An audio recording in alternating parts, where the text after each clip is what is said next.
Hi. For those of you that don't know me, my name is Lori Grizzell, and I was asked to do our word of encouragement today. I hope everyone is thriving during this time, and I wanted to share some special encouragement that I have received recently. Last week, the quarantine was starting to get to me again. As I have expressed before, I really like people a lot. Human beings of every sort fascinate me. And with very few exceptions, I love every single one that I meet, even strange and difficult ones. I especially enjoy 5 tiny little humans who call me Grandma. Beyond that, I also, with my livelihood, I'm required to sit face to face, one on one with people a whole lot. And I would likely never have gotten to meet most of those people otherwise. And I really thrive on that particular aspect of my work. I really enjoy it, and I feel like it's an honor.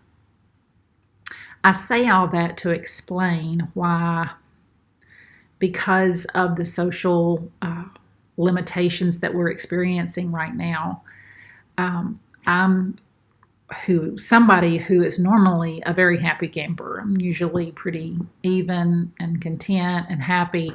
I've been pretty sad on and off over the last 40 something days. So finally last week I decided, okay, I'm probably going to have to hear from the Lord on this. And so I took a gloriously beautiful day off from work last week, and I sat outside almost all day, blistered my face, with my Bible in my lap and my journal, and I just told the Lord, I'm sorry for being a problem, and I'm ready to hear from you. I'm ready for you to show me what my next step is in my life, how I can draw closer to Him, rely more on Him. And I just really didn't want to waste the rest of this time period. I wanted to have a better attitude. And what happened next was really interesting and not really what I was expecting.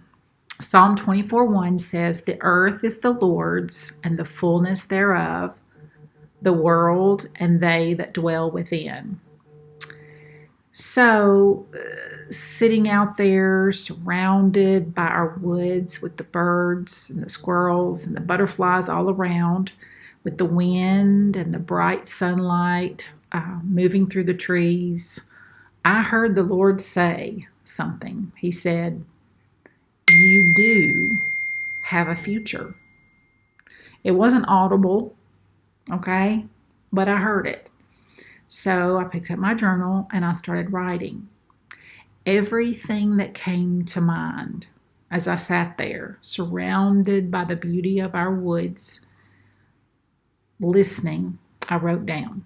And so here's what I wrote: absolute beauty, glory, light, life, peace, radiance, fullness, gentleness, quietness, music, perfection, comfort, absolute needlessness, refreshment, warmth, excitement, breathtaking, fulfilling, joyful, clear, not lacking in power, transcendent, safe, undisturbed, cool, summiting, infinite, ever-changing, forceful, colorful,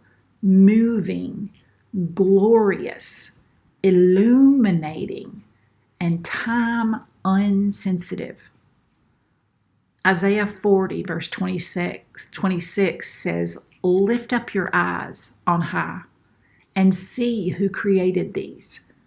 He who brings out the host by number, calling them all by name, by the greatness of his might, and because he is strong in power, not one of them is missing." 1 Corinthians 2:9 says, "But it is written, eye has not seen, nor ear heard, neither have entered into the heart of man the things which God hath prepared for him that love him. For behold, in Isaiah 65, I create new heavens and a new earth, and the former shall not even be remembered nor come to mind. And Psalm 50 verse 2 says, out of Zion, the perfection of beauty, God hath shined. I hope I remember the message of that day for the rest of my life. No matter what happens, no matter what we experience here on this earth, I do have a gloriously wonderful, incredible future.